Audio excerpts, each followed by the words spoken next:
Now, mga kapatid, narito po ang ating mga nanay ng mga nanay. Palakpakan po. At ito, tinatawag natin ang mga anak nila na naging nanay. Dahil po ng mga nanay na narito ang ibig sabihin. Kung kayo po may mga anak nito, mga naging nanay na, at nanay ko, at nanay ko, inaanayaan po kayo pumunta sa unahan. Lahat po ng nanay, wala pong matitirang nanay. Kaway ka. Wala pong matitirang nanay. Sino naman, ano naman, nasaan naman, nanay.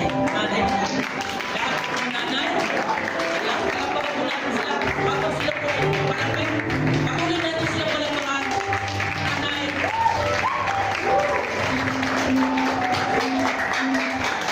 Yung mga wala pang asawa na gustong maging nanay, next time na. So, palagpakan po natin sila, mga kapatid. Patuloy natin sila palagpakan. At ngayon, sa mga nanay na narito, kami po ay naghanda. Pinaghandaan po namin talaga ang araw na ito. At nais po namin kayong haranahin na kung saan, lalo na po yung aming sulubista. Palagpakan po muna sa ating mga nanay at ngayon po, ay pakinggan niyo po ang handog ng inyong mga likod.